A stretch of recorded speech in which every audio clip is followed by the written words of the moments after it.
question was recently I done a sonography Can for my. can we Sure, sure, ask sure. somebody else? Yeah, sure, Then sure. yeah, Yeah, we'll sure. come back to you. Yes, that person is raising his hands for long. Pardon? Its MELD score is decide whether a patient undergo liver transplant or Male not. score. Yeah. Okay, Sanjay, you want to take that?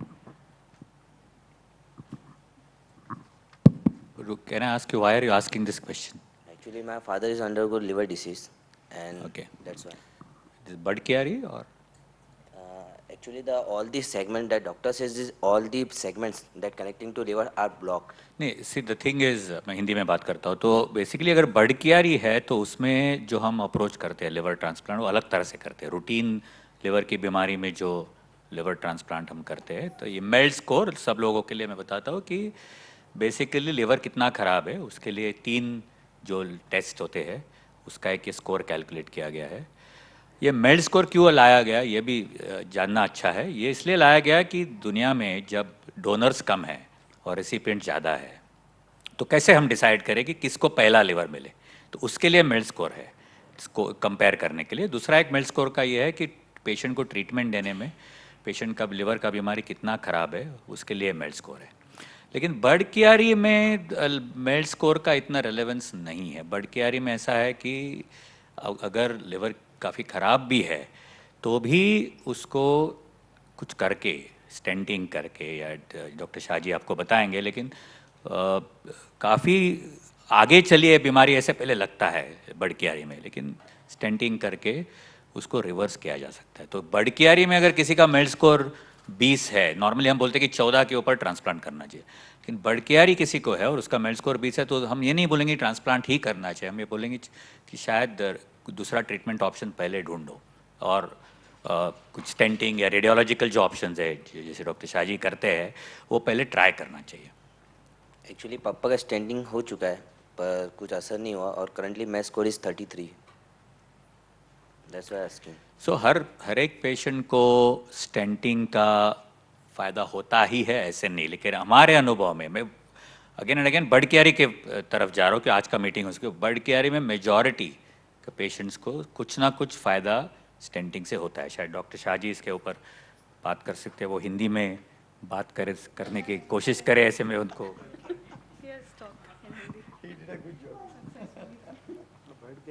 Okay, जैसे ही doctor आबा नागरल ने पहले presentation से बहुत अच्छे तरह से बताया कि बटकियरी सिंड्रोम क्यों होता है, वेन में ब्लॉकेज होता है। तो रेडियोलॉजिकल इंटरवेंशन में क्या करना है, ब्लॉकेज क्लियर करना है, सिंपल। ओके, लेकिन कभी कभी टेक्निकली पॉसिबल नहीं हो सकता है क्योंकि जैसे 3 वेन रहता है, 3 वेन में सपोज एक वेन में एक साइड में ब्लॉकेज है और दूसरा तीसरा बंद है, तो उसमें हम एंजियोप्लास्टी करने से या स्टेंट डालने से लिवर का बहुत सारा पार्ट वीनस ड्रेनेज अच्छा हो जाता है। लेकिन कभी कभी तीनों वेन ब्लॉक हो जाते हैं तो उसमें हम एंजियोप्लास्टी कर नहीं सकते। वो केसेस में हम क्या करते हैं कि जो आईवीसी, जो लिवर के पीछे जो बड़ा वेन जो रहता है वो, और पोर्टल वेन जो वेन लिवर के अंदर आता है, इंटेस्टाइन से आता है, दोनों के बीच में एक कनेक्शन बनाता है, इसके टिप्स प्रोसीजर बोलते हैं। उससे भी बटकियरी में बहुत फ़ायदा रहता है क्योंकि जैसे लिवर में 2 नली अंदर आता है, जो लिवर का जो आर्टरी आता है, जैसे कोई भी ऑर्गन में जो रहता है आर्टरी भी आता है और एक पोर्टल वेन भी आता है। तो जैसे लिवर का वीनस आउटफ्लो अच्छा नहीं है तो कि पार्शली हम उसको शंट कर देते हैं, उससे भी लिवर में कंजेशन कम हो जाता है। लेकिन आपका फादर का केस में क्या किया मुझे ये आइडिया नहीं है, टिप्स किया है या वीनस स्टेंटिंग किया है, ये तो वीनस स्टेंटिंग किया है। लेकिन उसमें बहुत सारा चीज़ है, जैसा है कि एक बड़ा वेन होना चाहिए, वो बड़ा वेन के अंदर एक छोटा जगह पे ब्लॉकेज होना चाहिए। वही केस में वीनस स्टेंटिंग किया तो वो फ़ायदा रहता है। सपोज छोटा वेन में स्टेंट डाल के वो लिवर का पूरा ड्रेनेज होता नहीं है तो वो शायद इसलिए काम नहीं करता होगा। वही पेशेंट में कभी टिप्स किया तो डेफिनेटली मेरे ख्याल से इम्प्रूवमेंट होना चाहिए। लेकिन टिप्स के बाद में भी कंटिन्यूस वो लिवर सिरोसिस प्रोग्रेस होता है, वो केस में हमको ट्रांसप्लांट ही ऑप्शन है। लेकिन रेडियोलॉजिकल इंटरवेंशन से मेरे ख्याल से एटलीस्ट 90% से ज़्यादा केस में फ़ायदा तो होता है। Yeah, you wanted to ask? Raji? Primary did a sonography. Now it is showing regeneration of nodules. I just wanted to know what exactly that means. जब भी लिवर को कोई इंसल्ट होती है और वो इंसल्ट एक तरह से ख़त्म हो जाती है या हम उसका कोई ट्रीटमेंट करते हैं तो लिवर रीजनरेट करना शुरू करता है, मतलब फिर से नए सेल्स आना उगना शुरू हो जाते हैं. उसे हम रीजनरेटिव नोड्यूल्स बोलते हैं, जो कि वेरी मच बर्ड क्यारी का पार्ट एंड पार्सल है. और लिवर बर्ड क्यारी में स्पेशली कोई भी बीमारी में रीजनरेटिव नोड्यूल्स हो सकते हैं. जैसे कोई अल्कोहलिक है, उसने पीना बंद कर दिया तो उसका लिवर भी रीजनरेट करना शुरू करता है. सिमिलरली बर्ड क्यारी में अगर कोई ट्रीटमेंट देते हैं तो या इवन अदरवाइज लिवर कोशिश कर रहा है कि वो नए नए सेल्स बनाए और रीजनरेट हो, मतलब एक तरह से जो प्रॉब्लम है उसको अपोज करे. तो वो एक बॉडी का नेचुरल रिस्पॉन्स है कोई भी इंसल्ट को, और या इंसल्ट है तो वो कर रहा है या इंसल्ट को आपने उसका कुछ इलाज किया है और इसलिए वो रीजनरेटिव नोड्यूल्स हो रहे हैं. पण त्यांनी काही अजून वेन्स ओपन होण्याचे चान्सेस असतात. त्याचं any relationship of this to the नहीं नहीं veins open usually veins don't open, अपने आप वेन्स ओपन नहीं होते हैं, या तो वो ब्लड थिनर्स से होते हैं या फिर ऑल्टरनेटिव चैनल्स बन जाते हैं जिसे हम कोलैटरल्स बोलते हैं. डॉक्टर भावे पूछ रहे हैं कि आप थ्रोम्बोलिसिस करके एक थेरेपी होती है जिसमें हाँ यजदानी रो रहा है.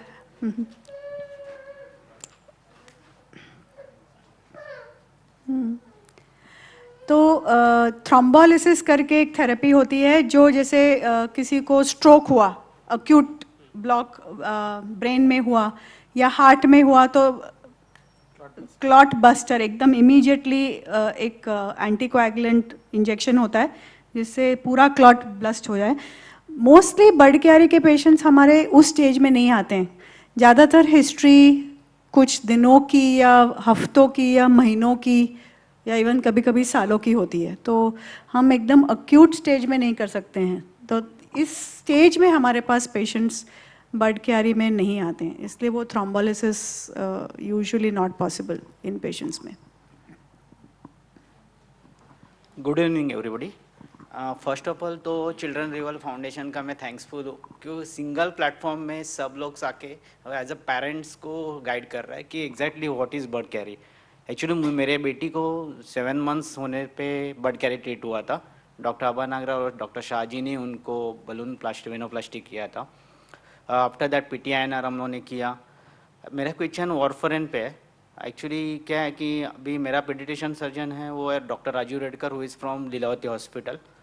As per their opinion there is a no need of bird warfarin after a such long time. तो अक्टूबर 2012 में मेरा वारफरिन बंद हुआ है मेरे बेटी का, और अभी नॉर्मली 2 इयर्स ऑलरेडी वारफरिन बंद है. मेरा बेटी नॉर्मल है, बिहेव कर रहा है, और मैं कंटिन्यूसली टचअप में हूँ. डॉक्टर अबा नागराल से पे भी जा रहा हूँ और लीलावती में डॉक्टर राजू रेडकर के पास भी जा रहा हूँ. तो एक्चुअली अभी ये सब सुनने के बाद ऐसा लग रहा है कि वारफरिन स्टार्ट करना चाहिए. But as a contract question है कि some doctors are saying that कि वारफरिन इज़ नॉट, और मेरे ख्याल से डॉक्टर राजू रेड के पास अभी भी 50 पेशेंट्स है और उन्होंने शायद सब लोग ने बंद किया है. तो एज अ पेरेंट्स एक वरिंग थिंग है. This is a very good point और इसके बारे में हम लोग ने डिस्कस किया था. बाय द वे मैं नेशनल गाइडलाइंस के बोर्ड पे भी हूँ फॉर थ्रोम्बोसिस, और हम लोगों का पेपर पब्लिश हुआ है 2007 में. तो क्या करे, वारफरिन चालू रखे नहीं रखे, कितना समय सही है, कितने समय के लिए देना चाहिए था. बहुत बार हम लोगों को हो सकता है और 2-3 साल के बाद जब राजीव का डेटा और भी मजबूत हो जाए, 5 साल हो जाएंगे, तब अगर उसने पब्लिश किया कि नहीं मैंने 5 साल बंद किया हुआ है और एक लॉट नहीं हुआ है, तो इस पेपर की वेटेज अहमियत बहुत ज़्यादा हो जाएगी. तब बाकी लोगों को भी कॉन्फिडेंस आएगा कि हो सकता है कि हम लोग भी वारफरिन बंद करें. पर ये एक लटकती तलवार है कि कभी भी दोबारा क्लॉट हुआ तो आपके मन में भी दुविधा है और मैं समझ सकता हूँ. पर हम लोग का मानना ऐसा है कि अगर कारण पता नहीं है, यानी कि इडियोपैथिक है, कारण नहीं मालूम, तो वो उतना ही हानिकारक है जितना कारण पता होने से है. यानी कि protein S, antithrombin 3, protein C deficiency, क्योंकि ये डेफिशिएंसीज जो है ये बदलने नहीं वाले, तो क्लॉटिंग का पोटेंशियल हमेशा रहेगा, तो आप लेते रहो। पर जिनमें हम लोग को आंसर मिला नहीं है, इसका मतलब ये नहीं कि आंसर नहीं है, इसका मतलब ये है कि हमें नहीं मालूम आंसर क्या है। फ़र्क है दोनों में। हो सकता है कोई और प्रोटीन सी की तरह कोई और हो जिसकी अहमियत हम लोग को बाद में पता चले, और तब हम लोग सोचेंगे कि नहीं, हम लोग इसके लिए भी प्रोटीन जेड आएगा, protein S, T, P, God knows what. तो जब हम लोग को उसके बारे में जानकारी हासिल होगी तो हम लोग कहेंगे नहीं, आप लेते रहो। तो जब तक हम लोगों को मालूम है कि कारण पता नहीं है, ये दोबारा हो सकता है, तो हम चाहेंगे कि बच्चे को ये क्लॉट वापस ना हो। बच्चे को क्यों, एडल्ट को भी। अडल्ट्स में इसके बहुत सारे ट्रायल्स हैं, जिसको डीप वेन थ्रोम्बोसिस पैर का, हाथ का, ब्रेन का, पल्मरी एम्बोलिज्म लंग का, इसमें ट्रायल्स में बाकायदा ट्रायल के रूप में मॉनिटर्ड INR ड्यूरेशन के लिए 3 मंथ्स, 6 मंथ्स, 12 मंथ्स लॉन्गर, ऐसा डेटा है ऑलमोस्ट 8 इयर्स का।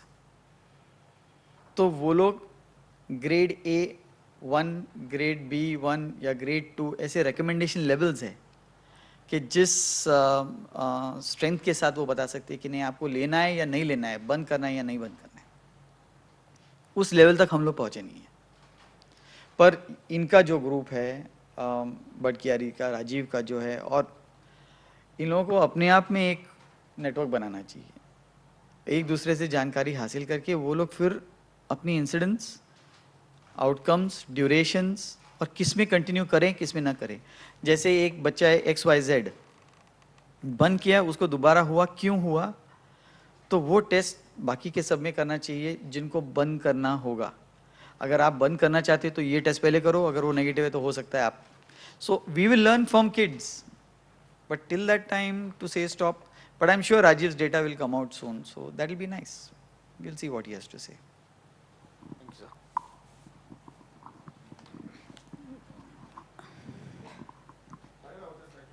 Yeah. See, my son Jason is suffering from quite a long time. Hmm. Since 5 years almost, he was afflicted with Abernethy syndrome. But now, since 6 months, is diagnosed with this Budd-Chiari syndrome. And besides that, he has some other abnormalities also. One of them being deep vein thrombosis. Yeah. So I would like to just ask you that this deep vein thrombosis now he's at presently with his in his legs only. So can it come above, I mean, in his shoulders? Yeah. In fact, your child he's had deep vein thrombosis and now has been diagnosed to have Budd-Chiari. And when he had the deep vein thrombosis, is it necessary कि जो भी patient को deep vein thrombosis है उसका पूरा thrombophilic workup करना चाहिए? क्योंकि तब नहीं किया गया था, जब अब Budd-Chiari हुआ तो हमने करने को कहा, इसलिए I'm asking this question. So अगर आपने कल फ्लाइट ली, आप US गए, UK गए, ऑस्ट्रेलिया गए, और आप आने के बाद आपको क्लॉट हुआ, तो ये प्रोवोक्ड हो गया। आप शायद इकोनॉमी क्लास में गए होंगे, पैरों में क्लॉट होता है, ये कॉमन है। तो ऐसे में ब्लड टेस्ट करने की ज़रूरत नहीं, क्योंकि पता चल गया। या कोई है जो साइकिल से गिर गया, मोटरसाइकिल से गिर गया, उसको फ्रैक्चर हुआ, प्लास्टर कास्ट लगाया हुआ है, उसके अंदर क्लॉट हुआ है, कारण पता चल गया। पर मैं कहता हूँ कि ऐसे लाखों लोग हैं जो ट्रैवल करते हैं जिनको क्लॉट नहीं हुआ है इकोनॉमी क्लास में। ऐसे लाखों लोग जो है मोटरसाइकिल और साइकिल से गिरे हुए हैं, कास्ट लगा हुआ है, उनको क्लॉट नहीं हुआ है। तो कुछ चीज़ें प्रोवोक्ड है, और हमको लगता है कि अगर प्रोवोक्ड है तो इनमें टेस्ट करने की ज़रूरत नहीं होगी शायद। पर अगर इनमें ही अगर फैमिली हिस्ट्री है, ये बच्चे माने ये कम उम्र के हैं, तो इनमें क्लॉटिंग टेंडेंसी हो सकती है, और दोबारा आगे क्लॉट ना हो ये जानने के लिए टेस्ट करना ज़रूरी होता है। तो जिनका डीप वेनस थ्रोम्बोसिस है, क्या उनमें टेस्ट करना ज़रूरी है या नहीं? तो हम लोगों ने जो गाइडलाइंस डाले थे उसमें हम लोगों ने क्लियरली कहा अप फ्रंट नो टेस्ट, क्योंकि 4 ग्रुप ऑफ टेस्ट होते हैं। एक डेफिशिएंसी के होते हैं, एक अक्वायर्ड के होते हैं, एक गेन म्यूटेशंस होती है, और एक कैंसर्स होते हैं। तो अगर आप कंपार्टमेंटलाइज करना चाहते हो तो 4 कंपार्टमेंट्स हैं, जिस तरह से मैं सोचता हूँ। इन 4 कंपार्टमेंट्स में हर एक कंपार्टमेंट में कम से कम 5 टेस्ट है, यानी कि आपको 20 टेस्ट करने पड़ेंगे, जिसका आउटकम 47% है। इसका खर्चा 23 से लेकर 28 हज़ार होगा स्टैंडर्ड लेबोरेटरी में। सो इन टेस्ट के बाद आपको 47% चांस है कि आंसर मिले, और उस आंसर के बाद भी आप वही ट्रीटमेंट लोगे, अगर आपने टेस्ट नहीं किया होगा तो भी आप वही ट्रीटमेंट लेते थे। तो मेरी सोच में अप फ्रंट ट्रीटमेंट लेने, टेस्ट करने की ज़रूरत नहीं है। नंबर 2, पेशेंट अगर रात को एडमिट हुआ और कई लेबोरेटरीज में रात को टेस्ट होते नहीं हैं या वो टेस्ट चार्ज ज़्यादा होते हैं, तो रात को टेस्ट सैंपल नहीं भेजे होते हैं या सैंपल को रखा गया होता है कि हम लोग कल सुबह भेजेंगे, और ट्रीटमेंट रात को शुरू कर दी होगी, या ट्रीटमेंट शुरू करो और दूसरे दिन सैंपल भेजो, तो रिपोर्ट्स गलत आ सकते हैं, आपका 23-28 हज़ार रुपया वेस्ट। कुछ म्यूटेशंस है जो जेनेटिक है, जिनका ट्रीटमेंट का कोई असर नहीं है, वो हम लोग कभी भी कर सकते हैं, पर उनके पॉजिटिव या नेगेटिव होने से मेरी ट्रीटमेंट बदलने नहीं वाली है। तो as far as I am concerned, मैं टेस्ट नहीं करना, एक ही टेस्ट में करना चाहूँगा शायद, और वो है APLA syndrome, anti phospholipid antibody syndrome. ये एक टेस्ट है जिसमें क्लॉट्स ना सिर्फ वेन में बट आर्टरी में भी हो सकते हैं, और कभी कभार हम लोगों को कॉम्बिनेशन ऑफ मेडिसिन इस्तेमाल करना पड़ता है, क्योंकि वार्फरिन या एसिट्रॉम आर्टरीज पे बहुत ज़्यादा असर नहीं करते, तो कभी कभी हम लोगों को एंटी प्लेटलेट भी ऐड करना पड़ता है, तो वो थोड़ी प्रॉब्लम स्टेट होती है। और करने को जाओ एक क्लॉट होता है कहीं और पेशेंट को लगता है मेरा ब्लड तो थिन है पर आर्टरी में क्यों क्लॉट हुआ। तो एप्ला सिंड्रोम एक बहुत ही अलग किस्म की बीमारी है, और उसके लिए वो टेस्ट करना शायद अप फ्रंट ज़रूरी होगा। उसमें कभी कभी हम लोग स्टीरॉइड्स भी इस्तेमाल करते हैं जो आमतौर पर डीवीटी में नहीं होते हैं, तो टेस्ट करने की ज़रूरत नहीं है। जब एक वक्त हो जाता है 3 महीने 6 महीने, डिपेंडिंग अपॉन क्लिनिकल स्टेटस, जब हम कहते हैं कि नहीं अभी वार्फरिन बंद करो, बंद करने के 1 महीने बाद हम लोग टेस्ट करते हैं, और इन टेस्ट से हम लोग पता करते हैं कि इसमें कोई नुक्स है या नहीं। अगर है तो दोबारा वार्फरिन शुरू करो, अगर उसमें कोई प्रॉब्लम नहीं है तो आप वार्फरिन बंद रखो, जैसे इनके साथ किया गया है। अगर दोबारा क्लॉट हुआ तो ACCP गाइडलाइंस है कि सेकेंड क्लॉट हुआ तो आप लाइफ लॉन्ग लेते रहो। तो ये भी एक है, और ये एक मेथड टू द मैडनेस है। इसमें डी डाइमर नाम की एक टेस्ट होती है। ट्रीटमेंट बंद करने के पहले हम लोग डी डाइमर टेस्ट करते हैं। डी डाइमर एक प्रोटीन होता है जो क्लॉट से निकलता है। अगर क्लॉट एक्टिव है या पोटेंशियल एक्टिव है तो डी डाइमर हमेशा ज़्यादा रहता है। अगर डी डाइमर ज़्यादा है तो मैं वार्फरिन बंद नहीं करता हूँ, क्योंकि मुझे मालूम है वार्फरिन बंद किया तो इसको दोबारा क्लॉट होगा, हो सकता है 2-3 महीने बाद, 6 महीने बाद। पर अगर डी डाइमर नेगेटिव है, नॉर्मल है, तो मैं चाहूँगा कि इसको बंद करें।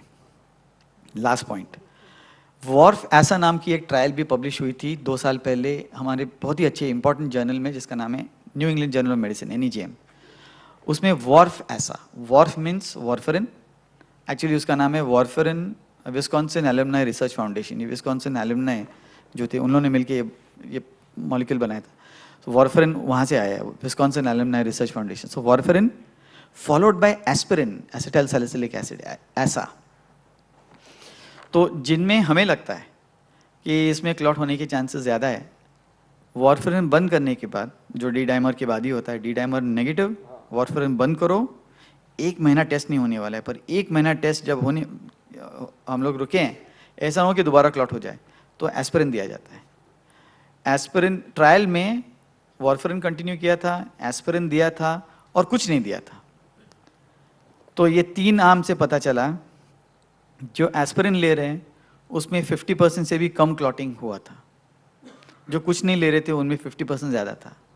तो ये तो तय हो गया कि या तो वार्फरिन कंटिन्यू करो क्योंकि उसमें incidence of clotting is very least, या अगर वार्फरिन नहीं लेना चाहते हो क्योंकि ब्लड टेस्ट नहीं करना चाहते हो, खाना पीने का प्रॉब्लम है, दूसरी दवाइयों का प्रॉब्लम, एडल्ट्स में other drugs also are taken, तो फिर एस्पिरिन लो, उसमें ब्लड टेस्ट नहीं है, अदर ड्रग्स का कोई ज़्यादा इंटरेक्शन नहीं है।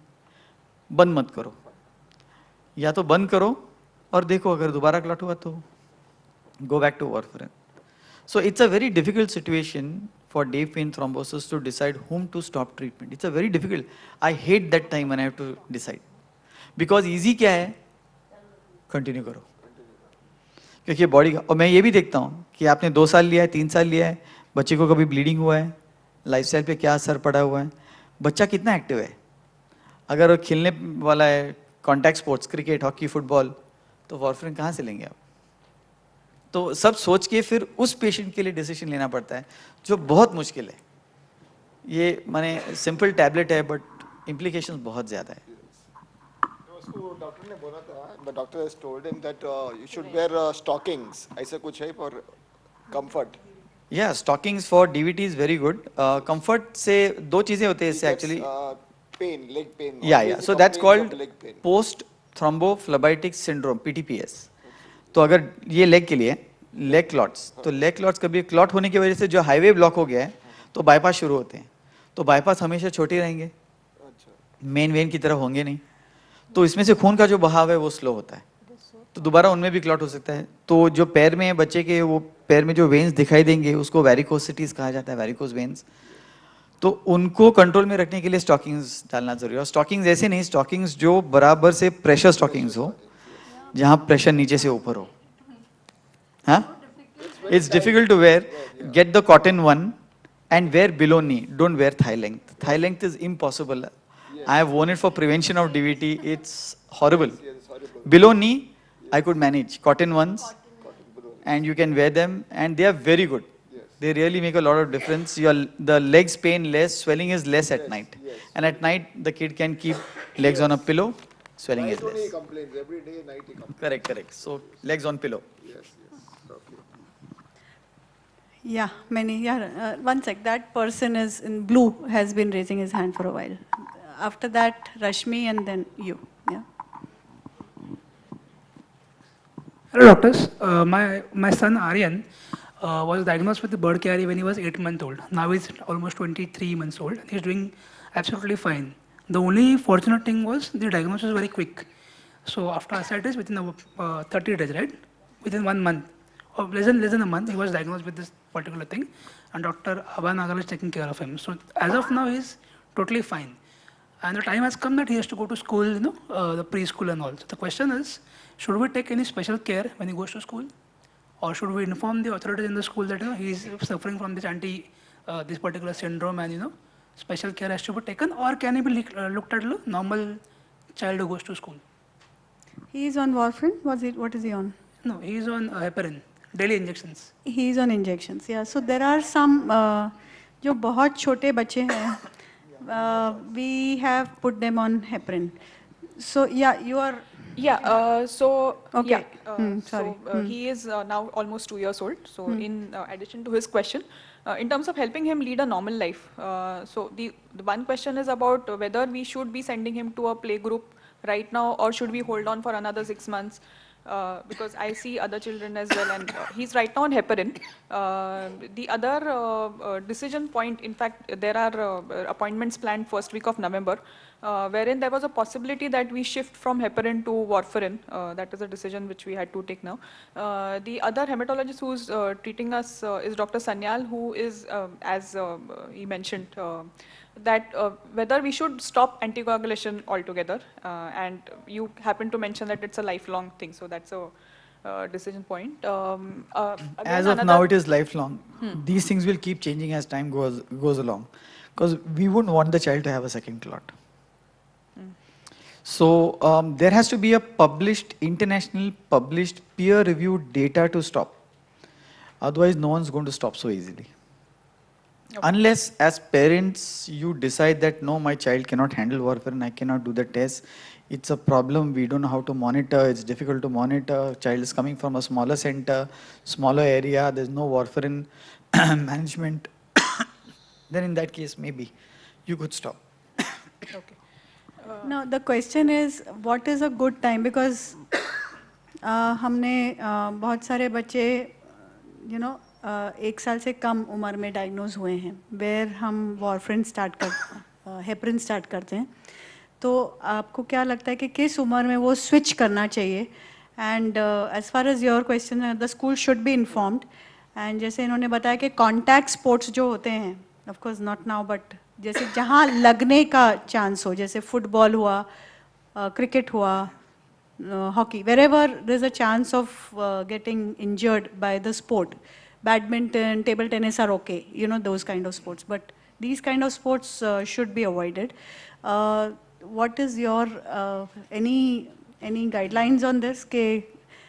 I think it is just the comfort के बच्चे को हेपरिन पे हम blood test नहीं करते हैं. So whereas एक बार warfarin शुरू किया, तो आपको रेगुलर INR करते रहना पड़ेगा. So that is what you'll have to decide.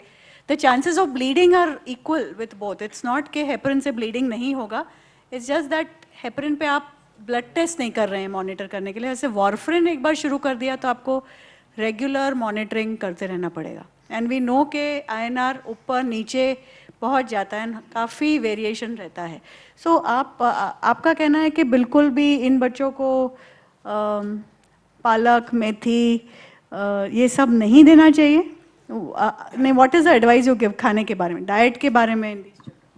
No, if it's a vegetarian child and your ज़्यादातर आप लोग सब्जियां खा रहे हो, you can give those vegetables, but फिर आपका वारफरिन डोज उस फूड के हिसाब से बदलना पड़ेगा.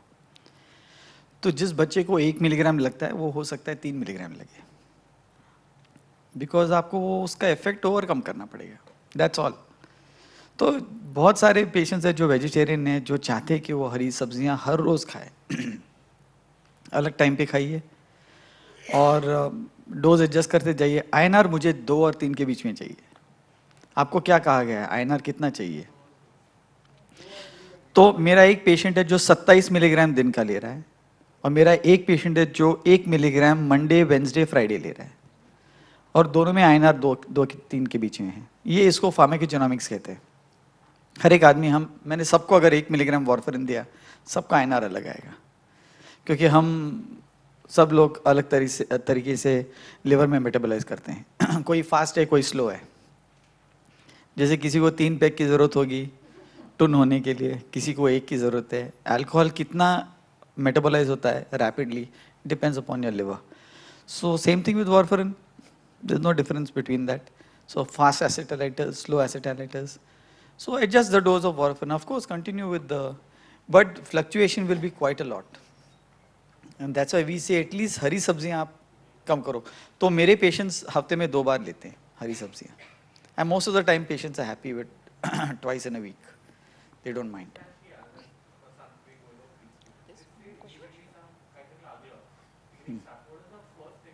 Yeah, that's a very good question. What happens if there is bleeding? So bleeding में फॉर्चुनेटली वारफरिन में रिवर्सल फास्ट होता है, क्योंकि वारफरिन ये एक ऐसी दवाई है जो डेफिशिएंसी क्रिएट करती है. तो आप उसको रिप्लेस करो तो आप नॉर्मल हो जाते हो.